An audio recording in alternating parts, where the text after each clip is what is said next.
नमस्कार। आज हम फिर एक बार आपके सामने दिनकर के बारे में चर्चा करेंगे। राष्ट्रकवि दिनकर। दिनकर पर सबसे महत्वपूर्ण जो प्रश्न बनता है वह है उनकी राष्ट्रीय चेतना, उनकी राष्ट्रीयता, उनकी राष्ट्रवादिता। बहुत सारे अलग अलग उसमें यह प्रश्न बनता है और महत्वपूर्ण है। उनकी रचनाओं को यदि देखें तो उनमें राष्ट्रीयता प्रचुरता से मिलती है। राष्ट्रीय भावना का जो आजादी के बाद, जो छायावाद के बाद जिसको कहा जाए कि राष्ट्रीय भावनाओं को जिन्होंने श्रेष्ठता से प्रस्तुत किया, वो कवि दिनकर रहे। दिनकर के अंदर कहीं ना कहीं एक पीड़ा थी, एक कष्ट था, और वो ये था कि वो जिस स्वराज की कल्पना करते थे, आजादी के 7 साल बाद जब वो राज्यसभा सदस्य हुए, तब तक उन्हें स्वराज के दर्शन नहीं हुए थे। तो अंदर की जो पीड़ा थी, अंदर का जो द्वंद्व था, वो द्वंद्व कवि दिनकर के काव्य में झलकता है। वो द्वंद्व कवि युधिष्ठिर और भीष्म के संवाद के रूप में कुरुक्षेत्र में आता है, कभी हुंकार के रूप में आता है, या कभी अन्य कविताओं के माध्यम से भी वो द्वंद्व दिखाई देता है। मूल रूप से दिनकर जो है हमारे सामने 2 रूप में आते हैं। एक है राष्ट्रीय कवि के रूप में और दूसरे हैं विश्व कवि के रूप में। विश्व बंधुत्व की भावना के सबसे बड़े पक्षधर अगर कोई थे हिंदी साहित्य में तो वो दिनकर जी थे। दिनकर ने सदैव विश्व पटल पर अपने आप को देखा है और समग्र मानवता के लिए उन्होंने सोचा है, काम किया है, लिखा है। उनकी कविता में राष्ट्रीय रूप के अतिरिक्त भारत के वैभव, प्राचीन वैभव की जो झलक दिखाई देती है, भारत के इतिहास दिखाई देता है, भारत का गौरव दिखाई देता है, वह भी अनुपम है, अलग है। और कवि तुलना करते हैं पराधीन भारत में, पराधीन भारत के नागरिक में और स्वाधीन भारत के नागरिक में कितना अंतर आ पाया है। साम्यवाद नहीं है, अभी भी देखा जाए तो सामंतवाद का प्रभाव दिखाई देता है। और कवि ने अपनी कविता में उस पूंजीवाद का, उस सामंतवाद का विरोध भी बहुत कड़े शब्दों में करने का प्रयास किया है। वे भारत के स्वर्णिम अतीत चित्रों को, स्वर्णिम इतिहास को याद करते हुए, भारत के गौरव को याद करते हुए अपनी कविता में शब्द चित्र खींचते हैं और देशवासियों को उसी स्वर में कहते हैं। वे कहते हैं कि प्रिय दर्शन इतिहास कंठ में आज ध्वनित हो काव्य बने। प्रिय दर्शन इतिहास कंठ में आज ध्वनित हो काव्य बने, वर्तमान की चित्रपटी पर भूतकाल संभाव्य बने। वर्तमान के चित्रपटल पर भूतकाल संभावना के रूप में दिखाई देता है। हम उसको संभावित रूप में देखते हैं कि एक बार फिर हमारा गौरव हमारे सामने आएगा, हम उसी गौरवमय इतिहास को एक बार फिर दोहराएंगे। कवि के अंदर की इच्छा है, कवि के अंदर की राष्ट्रीय भावना है, देशभक्ति की भावना कवि में स्पष्ट दिखाई देती है। वे कहते हैं, वे कवि का ये स्वप्न है और उस स्वप्न को पूर्ण करने के लिए उन्हें पता है कि बलिदान भी देने पड़ेंगे। और वे अपनी व्यक्ति नामक कविता में इस बात को स्पष्ट भी करते हैं कि धर चरण विजित श्रृंगों पर, धर चरण विजित श्रृंगों पर झंडा वहीं उड़ाते हैं, अपनी ही उंगली पर जो खंजर को जंग छुड़ाते हैं। अपनी उंगली से जिस पर रगड़कर खंजर की जंग छुड़ाने वाला व्यक्ति ही हिमालय की चोटी पर झंडा उड़ा सकता है, भारतीय तिरंगा फहरा सकता है। अर्थात बलिदान के बिना राष्ट्रीय भावना और स्वराज की कल्पना संभव नहीं है। यह कवि की वाणी और कवि की कलम, दोनों की चमक, दोनों की धार इन पंक्तियों में दिखाई देती है। और साथ ही उस समय में जब हम आजाद हो गए थे परायों से और गुलाम हो रहे थे अपनों के, होते दिखाई दे रहे थे, ये उस समय की पीड़ा है दिनकर की। अगर हम तुलना करें कि जब हम गुलाम थे, जब हम अंग्रेजों के पराधीन थे, या उससे पहले और के पराधीन रहे, तब में और अब में कितना बड़ा अंतर आया। कोई अंतर, कोई खास नहीं है। धीरे धीरे सभी आजादियों पर पुनः पाबंदियां सी लगनी शुरू हो गई हैं। तो तात्पर्य कहने का कि कवि ने आजादी के 7 साल बाद इस चीज को महसूस कर लिया था और लिखा था कि आवश्यकता है सामंतवाद से मुक्त होने की, जो कि हमारी जड़ों में बैठा हुआ है, जिससे हम अभी तक मुक्त नहीं हो पाए हैं। कवि कहते हैं कि यथार्थ सबसे बड़ा आधार है। कोई भी रचनाकार, कोई भी कवि यथार्थ परख रचना रचता है तो वह समाज के और व्यक्ति के हृदय के नजदीक होती है। और कवि दिनकर यथार्थवादी कवि थे।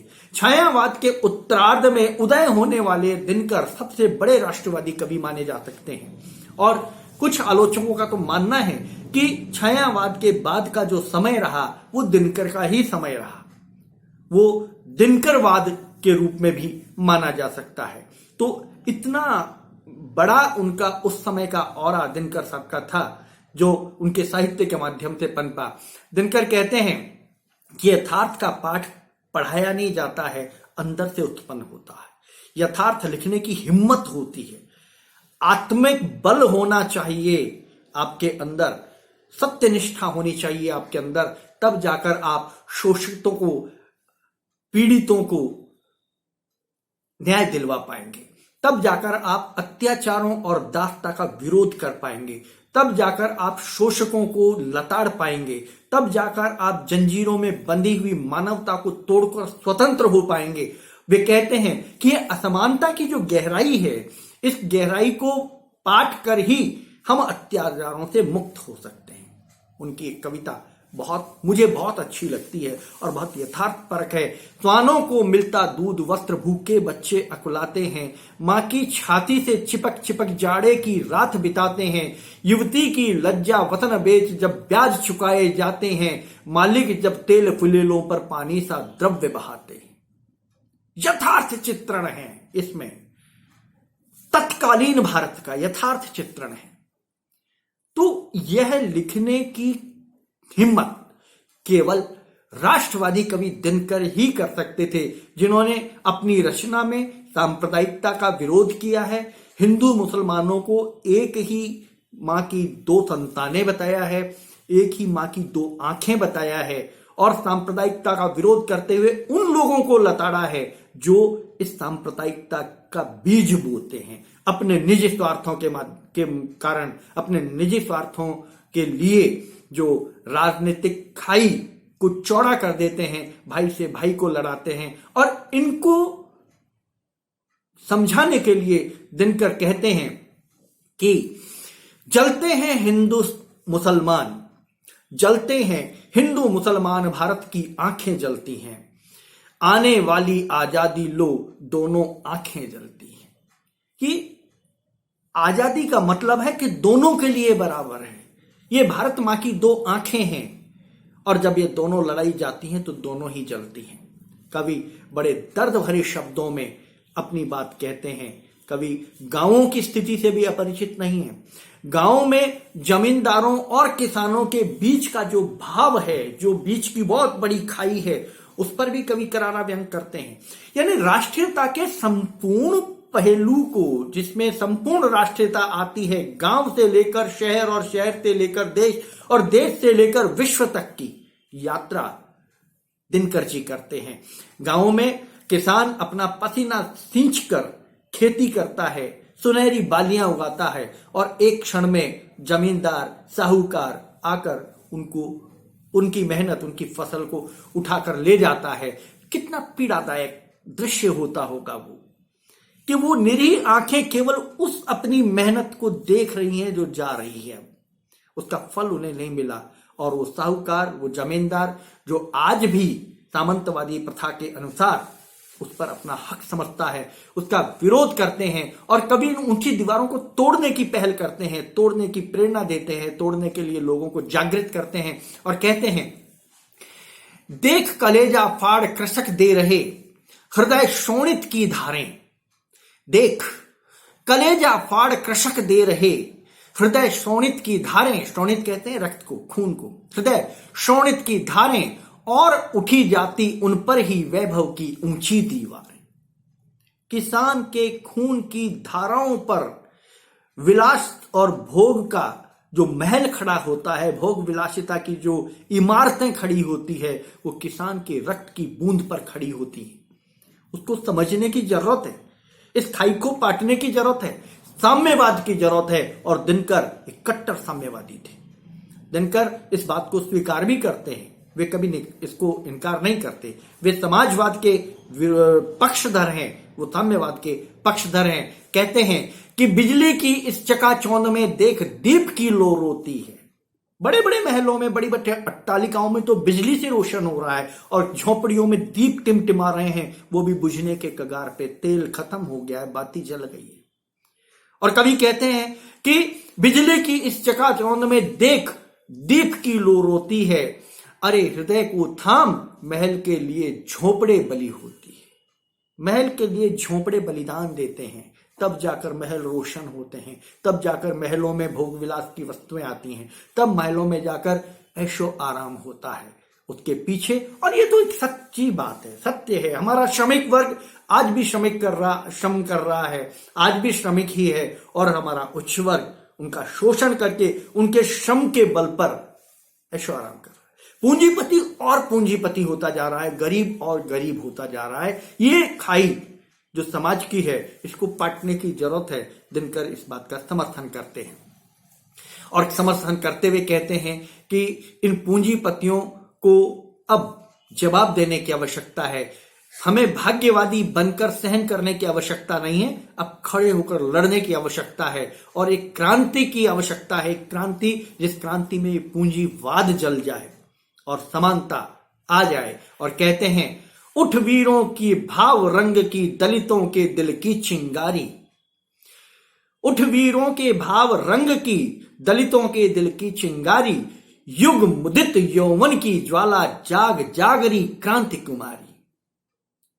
यौवन में फिर उबाल आना चाहिए, फिर क्रांति आनी चाहिए, तब जाकर हे वीर तुम अपनी समानता को प्राप्त करोगे, अपनी मेहनत के फल को प्राप्त करोगे। वे आगे कहते हैं कि मंजिल दूर नहीं, मंजिल दूर नहीं अपनी दुख का बोझा ढोने वाले। मंजिल दूर नहीं अपनी दुख का बोझा ढोने वाले, जागरूक की है निश्चित है हार चुके सोने वाले। जो जागरूक हैं, जो जागृत अवस्था में हैं, वही जीतेंगे।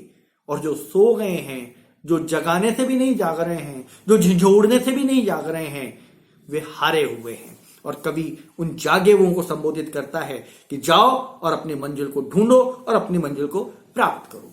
तात्पर्य कहने का कि यदि हम दिनकर के समग्र साहित्य की बात करते हैं, दिनकर के समग्र साहित्य की समीक्षा करते हैं, तो उसका सबसे महत्वपूर्ण पक्ष उनकी राष्ट्रीयता है। और उस राष्ट्रीयता को के कारण दिनकर जाने जाते हैं। महत्वपूर्ण प्रश्न है प्रतियोगी परीक्षाओं के लिए भी और अकादमिक परीक्षाओं के लिए भी, और विशेष रूप से नेट की परीक्षा के लिए यह अत्यावश्यक और बहुत महत्वपूर्ण प्रश्न है। आप इसकी तैयारी कीजिए। हम कोशिश करेंगे कि प्रतियोगी परीक्षाओं और विशेष रूप से हिंदी साहित्य में नेट पास करने वाले विद्यार्थियों के लिए और अच्छे वीडियो विषय से संबंधित जो नेट के सिलेबस को पूरा अपने आप में कवर करते हैं, उन बिंदुओं को छूने का प्रयास करेंगे और आपको अच्छे वीडियो देंगे। आप प्लीज चैनल को सब्सक्राइब अवश्य करें, लाइक करें और शेयर करें। धन्यवाद।